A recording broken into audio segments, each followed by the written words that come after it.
Erik TV'nin sevgili izleyicileri, bugünkü programımızda Türk Dünyası Araştırmalar Vakfı Genel Başkanı Sayın Doktor Turan Yazgan Bey'in İsa Yusuf Alıtekin vefatının 15 yıllığı münasebetiyle yapılan anma töreninde yaptığı konuşmaları sizlerle olacak. Aziz hocalarım, aziz dostlarım, kıymetli gençlerimiz, milletlerin tarihi aslında büyük adamların tarihidir. Dava adamlarının tarihidir. Kendini düşünmeksizin hayatını milletine adayanların tarihidir. Bunların en önemli özelliği, içinde bulunduğu şartlar ne olursa olsun, kendisine karşı duran kuvvetlerin gücü ne kadar büyük ve haşmetli olursa olsun, içinde bulunduğu şartlar açlık, yoksulluk, sefillik, silahsızlık, arkadaşsızlık, dostluksuzluk gibi her türlü felaketle beraberinde getirmiş olsun, bu insanlar gene de ölünceye kadar kendilerini davalarına, kendilerini millete adayan insanlardır.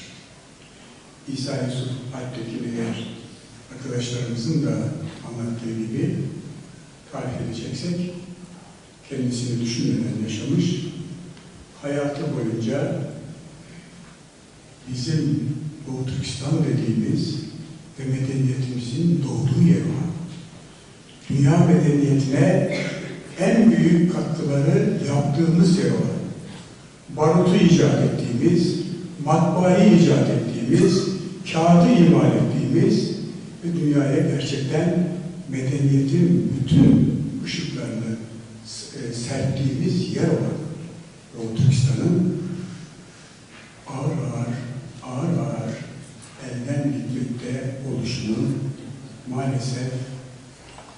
maalesef bütün mücadelesine rağmen seyretmeye mecbur kaldı. Tabii hiçbir zaman seyretmedi.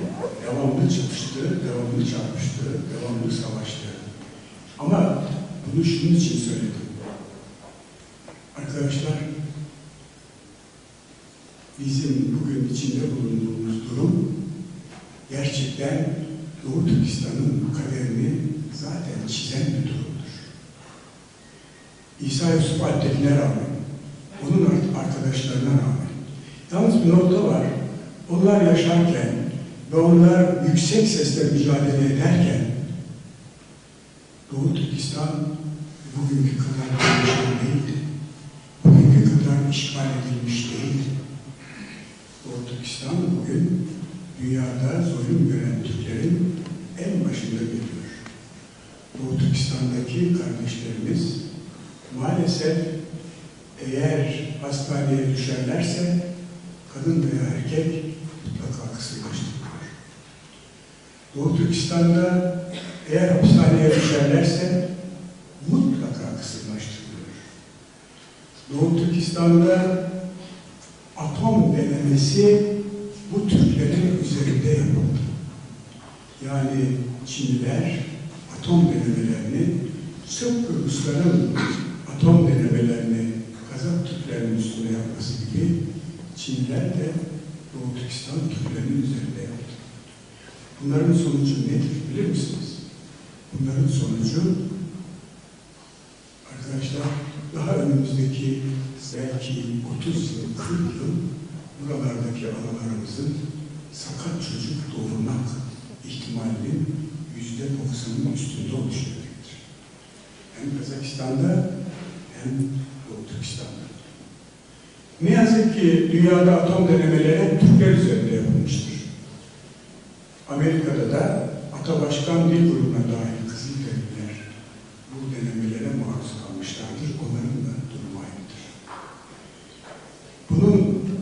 yanında Doğu Türkistan'ın asıl feci akıbeti, bütün bunlar her neyse, mücadelelerinde yüz binlerce insanımızı kaybettik orada. Ama sonuçta İsa Bey'in mücadeleyi başlattığı ve ölümüne kadar olan devrede Çinli nüfusun belli bir oranı geçmemesine rağmen onun ve onun arkasında sesinin duyulmasını bekleyen o halkımızın yanında olmayan Türkiye'nin bu tutumunun sonucunda Doğu Türkistan'daki topraklarımız adım adım işgal edildi. %3'lük Çin nüfusu bugün %60'ların herhalde daha da fazla üstüne çıktı. Yani bizim öz vatanımız, bizim doğum yerimiz, bizim medeniyet ışığını dünyaya yaydığımız yer artık elimizden çıktı. Bunun sebebi İsa Yusuf Alptekin Bey'e veya arkadaşlarına ve onun gibi diğer mücahitlere destek vermeyen ve hatta halbuki bütün ümitlerini bu ülkeye bağlamış olan insanların yalnız bırakılmasıdır. Doğu Türkistan'ın bayrağının asılması Türkiye'de yasaklandı resmen. Biz bir Doğu Türkistan'la ilgili bir program yaptığımız zaman Süleymaniye Kürsüsü'nde buraya bayrakları asmıştık. Polis geldi, indirin bu bayrağı. Sıkıysa indirdi. Çekti gitti ve indiremedi. Ama yasak da o bayrağı asmak. Yani arkasında Türkiye yoktu İsa Yusuf Bey. Var bölünenler vardı, var olanlar da vardı. Ama devlet olarak maalesef yoktu. Halbuki başka devlet adamlarımız vardı başka yerlerde, tarihlerde. Mesela Kıbrıs'ta, Kuzey Kıbrıs'ta Rauf Bey vardı. Azerbaycan'da Elçi Bey vardı. Onların tutumu başkaydı. Oraya Kuzey Kıbrıs'a bir seminer vesilesiyle çok kötü durumda olan Kırım Türklerinin liderini ve Gökoğuz, Gagauz Türklerinin liderini götürdüm. Ama giderken bizim dışişleri Rauf Bey'e telgraf çıkmış veya mesaj göndermiş. Bana gidince gösterdi. Sakın ona resmi davet yapmayın. Resmi merasim yapmayın. Karşılamayın resmi olarak. Biz uçaktan indik. Arkadaşlar uçağın kapısındaydı. Kırmızı halılar serilmişti. Ve o kırmızı halıların üstünden Rauf Bey onun hepimizi aldı, bir salonuna aldı. Orada sohbet ettikten sonra her birimize bir araba verdi.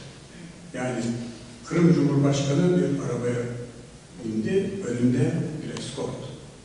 Gagauz Cumhurbaşkanı bir arabaya bindi, önünde eskort. Ben bir arabaya bindim, önünde eskort. Ve önünde de Rauf Bey evine gittik. Şimdi bu da Cumhurbaşkanı. O da devletimizin adamıydı. Elçi Bey'e de gene bu Cumhurbaşkanlarını götürdüm. Özellikle Stefan Topal'ın silaha ihtiyacı vardı. Etrafı çevriliydi. Petrole ihtiyacı vardı. O zamanlar Moldovanlar ne pahasına olursa olsun bunlara hiçbir hak ve hürriyet vermek istemiyorlar. Bunlar ise direniyor, mücadele ediyor ve bayraklarını asıyorlardı. O zamanki bayraklarında bozkurt vardı. Elçi Bey'i ziyaret ettiğimizde Elçi Bey'le yalnız konuştum. İstediklerinin hepsini gönderdi. Silah da gönderdi. Petrol de gönderdi. Yeter ki Odessa'dan alın. Odessa'ya kadar teslim etmek benim işim. O da bu milletin evladı, bu milletin devlet adamı. Ama diğerlerinin tutumlarını arkadaşlarımız duyurdu. Özellikle Aslan'ın anlattıklarını duydunuz. Yürekler acısı. Şimdi bu gün içinde bulundukları durum Doğu Türkistan'ın gerçekten çok feci. bir kere işgal edildi. Artık toprak olarak burada biz maalesef azınlıkta yaşayan bir halk haline geldik. Ama diğer halklar bakımından da gittikçe her şey ellerinden alınıyor. Mesela Urumçi'de Türkçe eğitim yasaklandı, kaldırıldı. Ha bu yalnız orada olmuyor. Yalnız Çin'de olmuyor. Rusya'da da 309 sayılı bir kanun çıktı. Orada muhtar Türk Cumhuriyetlerinin hepsinde Türkçe yani kendi dilleriyle eğitim yasaklandı. Rusya'dan başka dille eğitim yapmak yasaklandı. Bunlara karşı, o işgallere karşı sesimizi çıkarmadığımız gibi bu tutumlara karşı da sesimiz çıkmıyor. Üstelik kendi ülkemizde birkaç tane dilin konuşulmasının, eğitimde kullanılmasının ne zararı olur diyorlar. Bu kadar. Bilmiyorum. İfade devam ettirmek istemiyorum. Harp Akademisi'nde bir sempozyumda bu bayrağın yasaklanması ile ilgili bir arkadaşımız ayıpladı. Buna karşı o kürsüde bulunanlardan o günkü MİT Başkanı, kimse adını bile bilmiyorum, dedi ki bizim Çin'le ticaretimiz 500 milyon dolar. Türkiye'de Doğu Pakistan'la ilgili hareketler başlayınca şeyi kastediyor, İsrail Sübey'in kendi mücadelesini ve arkasında olan 35 kişinin birlikte mücadelesini çıkardığı ses Çinlilerin varlığı vermeye başlayınca 30 milyon dolara indirdi. 500 milyon dolarlık ticaret yapıyorduk, 30 milyon dolara indirdi. O soruyu soran sesini kesti oturdu. Ben donlu kaldım ve bir iki kişi daha konuştu, sonra dayanamadım. İlber Ortaylı'ydı. Başkan söz istedi bundan, hemen söz verdim. Dedim ki, Menderes hükümeti 168 milyon dolar Avrupa'dan borç istedi. Bu borç bir konsorsiyuma havale edildi. O zaman konsorsiyumun başında Fransa vardı. Fransa şöyle bir şart koştu. 168 milyon doları size veririz. Ama Birleşmiş Milletler'de Cezayir ile ilgili oylamada ya müstehcir kalırsınız ya gelmezsiniz. Biz ona güvendik. 168 milyon dolar için biz yalnız Cezayir değil, oradaki bütün bu Kuzey Afrika'daki insanlarımızı sattık. Onların tabiri. Tunus Türkleri böyle değil. Tunus'un %40'ı Türktür. Cezayir'in hiç şüpheniz olmasın %40'ı Türktür. Ama Arap ırkçılığı oralarda bir tek Türkçe kelime bırakmamıştır. Türkiye'den önce Türk olan Mısır'da da bir tek Türkçe kelime kalmamıştır.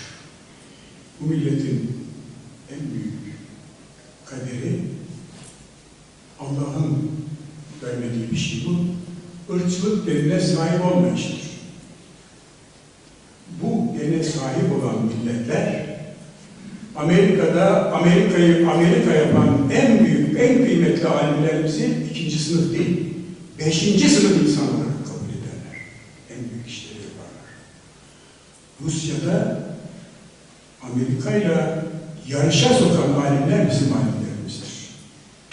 Türk alimleridir. Onları da insan yerine koymayan Rus ırkçılığıdır. Ve Rus ırkçılığının 1917 ile 1989 arasında yok ettiği Türk sayısı en az 100 milyondur. Buna karşı da sesimiz pek çıkmadı. Ama bütün bunlara rağmen bazı şeyler var ki işte bundan ders almak lazım. O alacağımız ders de şu arkadaşlar.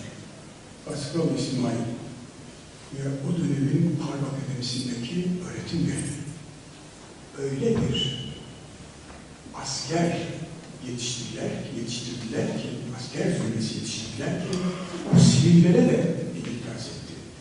Ve onların aklı, dilde, fikirde işbirliği tohumu gerçekten arkadan gelen bizim milletimizin yüce çocukları tarafından devam edildi. Bu Mustafa Kemal Atatürk Nihalatsız, işte Ziya Gökalp ve başbuğum Alparslan Türkeş siyasetle birleştirerek gibi. Daha da var tabii saymak. Ama bunların attığı tohumların biz bugünkü bu hareketlerde karınca kararınca gayret etmeye çalışanlar meyvesini kırdık.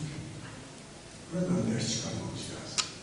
Biz Türk Dünyası Araştırmaları Vakfı olarak 1989'da Sovyetler İttifakı Federasyonu'nun hava sahasını delerek Moskova'ya uğramadan elçi bir insan insanlar, Allah gönül rahmet eylesin, Bakü'ye indiğimiz zaman bizi yüz binlerle insan karşıladı. 7 saat geç gitmemize rağmen.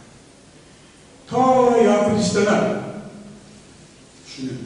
ta Yakutistan'a indiğimiz zaman yine uçağımız Altay'dan 7 saat geç kaldı. Ki gece yarısından sonraya isabet etsin. Tabii orada gece yarısı falan yok. Yarım saatlik doğuşlar, dışarısındaki farklar. Ama tabii saatte yatıp kalkıyorlar. Karşılamasınlar diye ama gene binlerce insan karşıladı. Ve ertesi günü oranın şehrin büyük parkında böyle 150 metre çapında bir büyük beton şey var.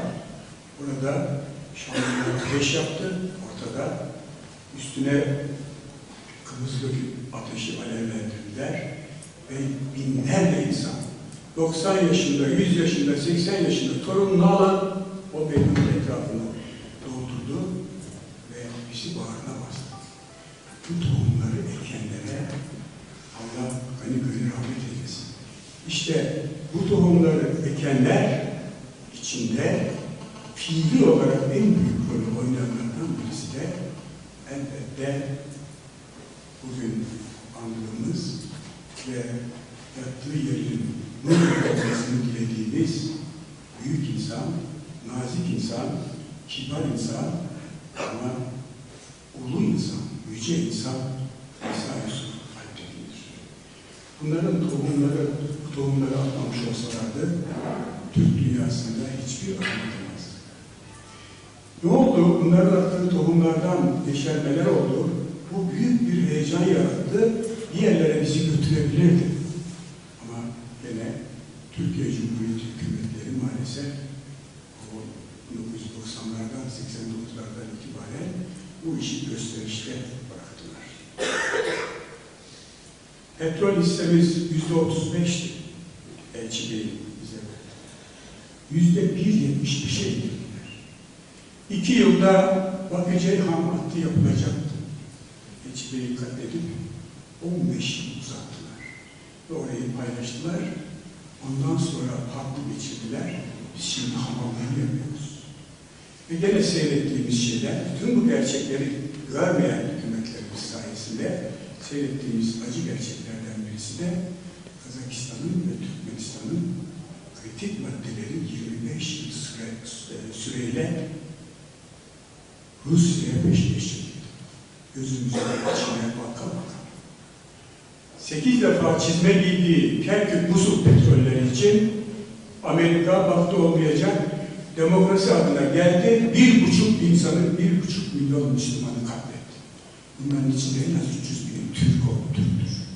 Hiç bahsedilmiyor. Hiç.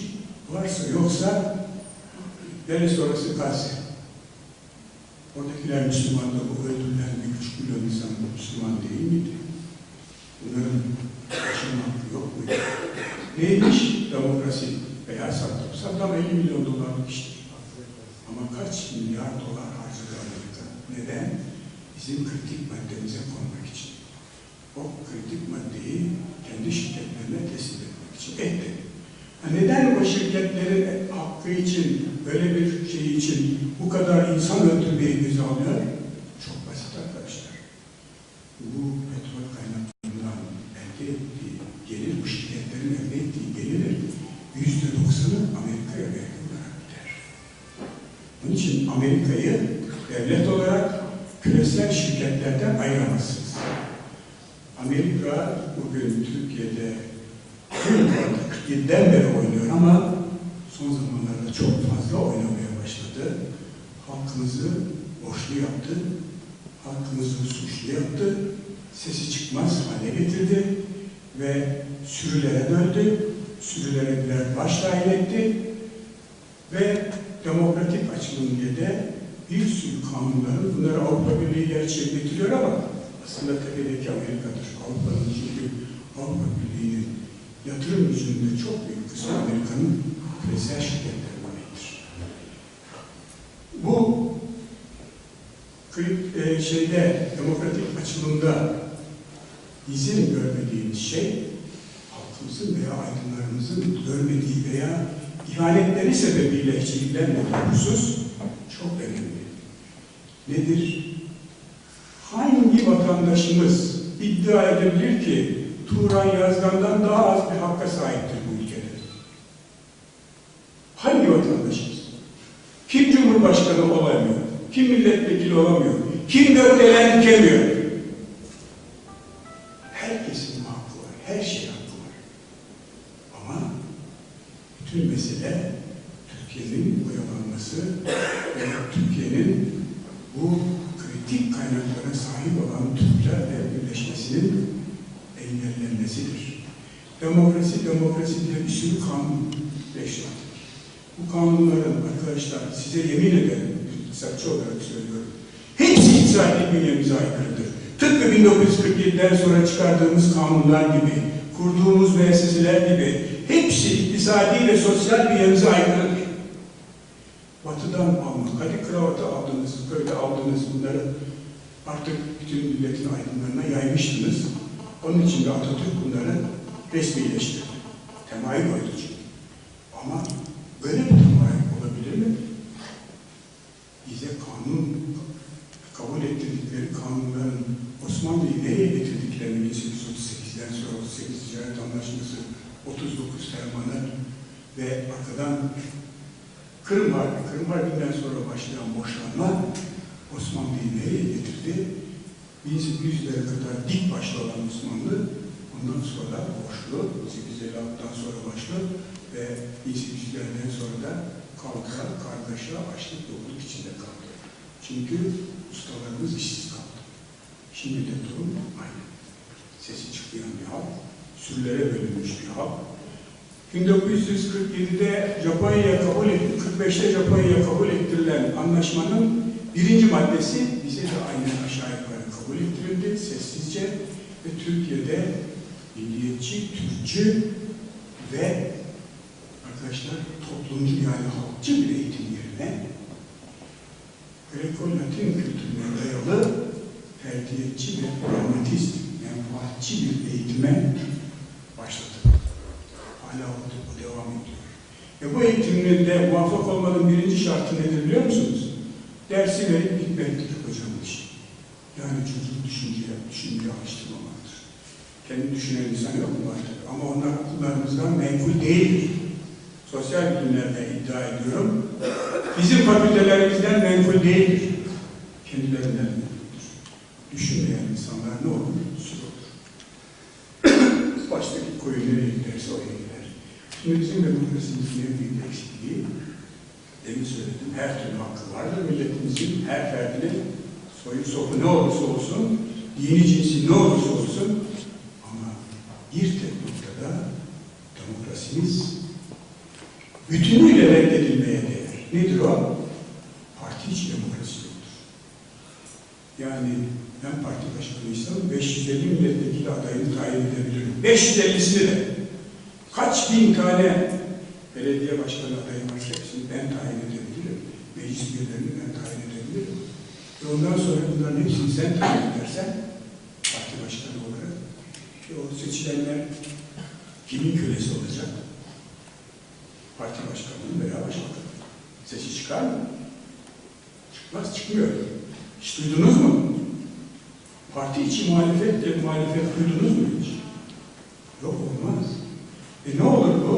Hukuksuz bir güç haline gelir, sürü haline gelmiş milletle Amerika'nın işine gelir, Avrupa'nın işine gelir, sürü başlarını yönetir ve birkaç partinin başkanıyla da her işini halledebilir. Ama parti içi demokrasi olsa 550 milletvekiliyle teker teker uğraşması lazım. Ses çıkaranlar çıkar, dik başlılar çıkar. İşte o. Olmadığı için de bugün İsa Yusuf Bey'in ruhu Kanın Dağları'nda belki buraya bugün mutlaka gelmiştir. Dolaşıyor ama muazzeptir. Gaspına alındı muazzeptir. Azap çekiyor. Atatürk'ün de azap çektiğine eminim. Atsızın yerinde yatamadığına, buna nasıl tahammül ettiğimize inanamadığına emin olmalısınız. Pek çok isim sayabiliriz. Arkadaşlar, bu işin bir tek yolu var. Bu moralsiz, mesuliyetsiz, duygusuz ve sonuçta arzu etmese dahi hainane sonuçlar doğuran tutum ve davranışlarımızın değiştirilmesi için ne yapıp aşağılık duygusundan öncelikle gençlerimizi kurtarmalıyız. Şimdi gençler hiç utanıyorlar mı? Bir mahalle kurulmuş. Adı bilmem ne country. Neresi burası? Hiç utanıyorlar mı? Bir büyük bina yapılmış. Adı bilmem ne residence. Bilmem ne park. Ultra City. Hiç utanıyor musunuz? Önünden geçip gidiyorsunuz. Hiç tükürüyor musunuz? Arkadaşlar, bize bir şeyi iyi aşılarlar. İşte ondan çekinmek lazım. O da şudur. Hoşgörü. Evet, bu millet hoşgörüdür. Doğrudur ama arkadaşlar, hoşgörüler nedir biliyor musunuz? Hoşgörüler insandır. İnsan hoşgörüler. Her insan şaşar. Her insan hata yapar. Her kul hata yapar. Hatasız kul olmaz. Her kadı kızında kusur bulunur. Tamam ama kasıt kötü niyet yoktur. Dolayısıyla insanları affederiz. Yani Sabancı Center lavasını yazanı affederim. İnsandır çünkü hata yapmıştır. Yazdıranı da affederim. Asanı da affederim. Astıranı da affederim. Ama önünden geçip de o lavaya tükürmeyeni affetmem. O lavaya tükürmüyorsanız bu yayılan pis koku yayılır ve nihayet yarınki nesillerimiz Bosphorus City'de yaşıyor. Neresi burası ya? Bunu bilmedikleri gibi sormaya da cesaret edemezler çünkü pis kokuya alışmışlardır. Bizi hiç alıştırdılar. Onun için gençler demokratik hakları elbette vardır. Demokratik haklarını insanlara karşı değil, hele polise karşı asla değil, devlete karşı asla değil. Ne olursa olsun, devlet bizim, bayrak bizim, toprak bizim, her şey bizim. Onun kılına dokunulduğu zaman bunun maliyetini öderler. Bu maliyet de o kadar yüksektir ki, arkadaşlar, sadece Çanakkale'nin maliyetini düşünün, sadece Sarıkamış'ın maliyetini düşünün, Amerika'nın bütün servetiyle ödenmez o. Onun için bizim topraklarımızı falan bölemezler. Ama bir şartla şu pis kokuya artık gençler olarak hayır değil. İnsanlara dokunmayın, insanlara affedin. Hatalıdır, suçludur, kusurdur, hepsi kabul. Ama pis kokuya alışmayın. Alışmamanın yolu da eğer görmüşseniz bir koyunu bacağından asıp bırakıp gitmişler ve pis koku saçıyor. Sen onu orada seyredemezsin. Asanı affet, unutanı affet, hepsini affet. Koyunun bacağını oradan bırakamazsın arkadaşlar. Ne yapıp yapıp kaldıracaksın. Pis kokuyu yaymayı öğreneceksin. Pis kokuya alışmayacaksın. Bizim gençliğimize vereceğimiz tek husus budur. Bu hususu verirse, pis kokuya alışmazlarsa kimse öyle lafı bana yazamazlar. Kimse bu milletle alay edemez. Kimse bu milleti bölmeye kalkışmak değil, onu hayal bile edemez. Neyi bölüyorsunuz? Kolay mı öyle? Ha, içinde bulunduğumuz şartlar böyle çok müsait görünüyor. Biz böyle şartları çok yaşadık. Çok yaşadık. Bir Atatürk geldi. Bütün borçlarını ödedi Osmanlı. Bütün gavur şirketlerinin hepsini sürdü attı. Hepsinin mallarının bedelini ödedi, millileştirdi. Ve altyapımızın hepsini yaptı. Demiryolu, demir çelik fabrikası, basma fabrikası, ayakkabı fabrikası, şeker fabrikası. Neyse ana ihtiyaçlarımız ilk planda hepsini yaptık kısa sürede. Ve arkadaşlar tamamı sakat, hasta, malum insanlardan mürekkep olan nüfusumuzu 10 yılda 15 milyon gence çevirdi. 10 milyon insanı 10 yılda 15 milyon sakat insanı, hasta insanı 15 milyon gence çevirdi. Hakikaten 10. yılda öyle bir Türkiye vardı ki 7'den 70'e hepsi genç yaptı. Hepsi sesliydi, hepsi gençti. Kolay mı öyle psikopi yayacak birisi? Çıksın ortaya. Burla biraderler bile hasta. Yahudi şirketi biliyorsunuz ama Türk Yahudisi, Türkiye'de yaşıyor. B-O-U-R-L-A alfabet kanunu çıktıktan sonra arkadaşlar gençlik gitti onu taşladı. O psikopiye tahammül etmedi. Ve lava. Burla biraderlere dokunmadı. Bakın dikkat edin. Lavaya ve o lava değişti. B-U-R-L-A olarak yazıldı. Şimdi hiçbiriniz utanmıyor musunuz? Cafe yazıyorlar, kafe okuyorsunuz. Citi yazıyorlar, citay yazıyorlar ya. City okuyorsunuz. Neresi burası ya? Arkadaşlar siz eğer biz bütün geçmiş mücadelecilerimizin, geçmiş savaşçılarımızın bu arada rahmetli şu anda andığımız gerçekten yeri doldurulamayan büyüğümüzün ruhunu şad etmek istiyorsak yapacağımız şey budur. Gençliği bu yolda uyarmak ve gençliği bu yolda harekete geçirmek. Katiyen insana karşı bir mücadelemiz yok ama pis kokuları ortadan kaldıracaksınız. Burla biraderler lavası nasıl değişmişse Beyoğlu'ndaki bütün lavalar değişecek. O kurulan mahallelerin ismi hepsi değiştirilecek. O mahalleye ruhsat vereni de affediyor. İnsandır. Bilmez, cahil. Affedilebilir. Ama lavanın kendisi affedilmez. Onun için bizim hoşgörümüzden istifade ettiler.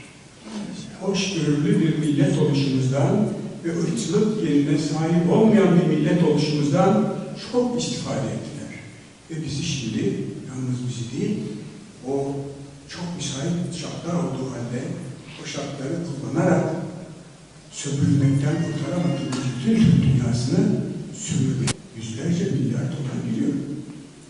Orada faiz sattı %1, bizde %10, %12. Nerede böyle bolluk ya? Oturduğu yerden yabancı sermaye götürüyor. Sadece böyle yapsa da götürse neyse, bankaların aktif gücünün %85'ini de geçirdi. %85'ini zaten borsanın %80'den fazla sanırlarında. Yani iktisadi büyüyemiz tam manasıyla sömürü içindedir. Soyulgun içindedir, soyuluyoruz. Bunların sebebi bizim arkadaşlar daima örneğimiz olan insanları gençlerimize anlatmamamızdır. Biz vefa borcumuzu yerine getirmiyoruz. Keşke sadece İsa Yusuf Alptekin değil, her zaman yani zamanında elini öpmemiş olsak bile şimdi mezarlığın başına gidip ağlayacağımız pek çok büyüğümüz vardır. Bunları hep yaşatmamız lazım. Bunları gençliğe örnek göstermemiz lazım. O yazılan filmler bunlarla olmalı. Diziler bunlarla olmalı. Toplantılar bunlarla ilgili olmalı. Gençlik örneğe muhtaçtır. Şimdi onun örneğine bakın televizyonlara ne örnekleri var görürsünüz. Kabahat kimin? Irkçılık yeri olmayan ve böyle bir şart altında bana ne diyen ki bunu ihanete kadar götürmüş olan Türk aydınlığıdır. Onun için bana bunları hatırlattığı için zaten çok büyük hürmetle pek çok beraber olduğumuz İsa Yusuf Alptekin'e tekrar Allah'tan gani rahmet diliyorum. Yattığı yer burada olsun. Allah onun gibi örnekler yetiştirmemize inşallah bize kısmet etsin. Hepinize teşekkür ediyorum. yürüten toplantıda görev alan arkadaşlarımıza, Müftü abimiz başta olmak üzere, sevgili gençlerimiz, Servet Aslan ve Hamit Beyleri de hepiniz adına sonsuz minnetle şükranlarımı sunuyorum. Sağ olun.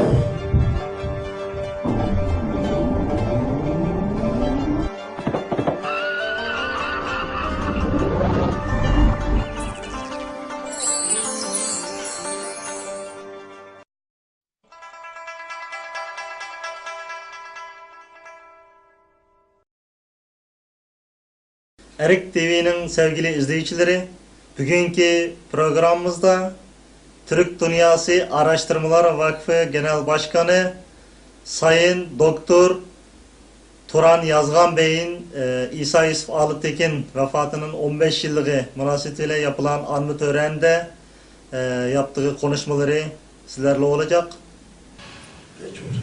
Aziz hocalarım, aziz dostlarım, kıymetli gençlerimiz, milletlerin tarihi aslında büyük adamların tarihidir. Türklerin üstüne yapması gibi Çinliler de Doğu Türkistan Türklerinin üzerinde yaptı. Bunların sonucu nedir bilir misiniz? Bunların sonucu arkadaşlar daha önümüzdeki belki 30 yıl, 40 yıl buralardaki analarımızın sakat çocuk doğurmak ihtimalinin %90'ın üstünde oluşacaktır. Hem Kazakistan'da hem Doğu Türkistan'da.